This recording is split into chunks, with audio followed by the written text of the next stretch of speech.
The history of herbs. Valerian. Valerian has been used as a herb in traditional medicines since at least the time of ancient Greece and Rome. Hippocrates described its properties, and Galen later prescribed it as a remedy for insomnia. In medieval Sweden, it is sometimes placed in the wedding clothes of the groom to ward off the envy of the elves. In the 16th century, Pilgrim Marpeck prescribed valerian tea for a sick woman.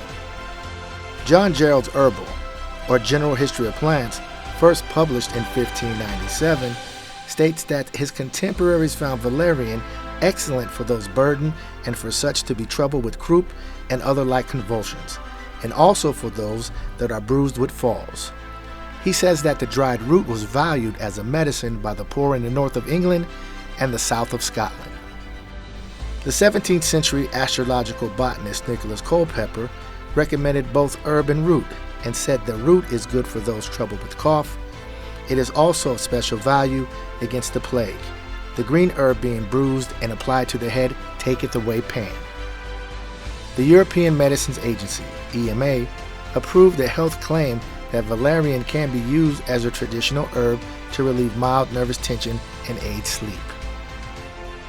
Thank you for watching The History of Herbs, brought to you by Dherbs.com.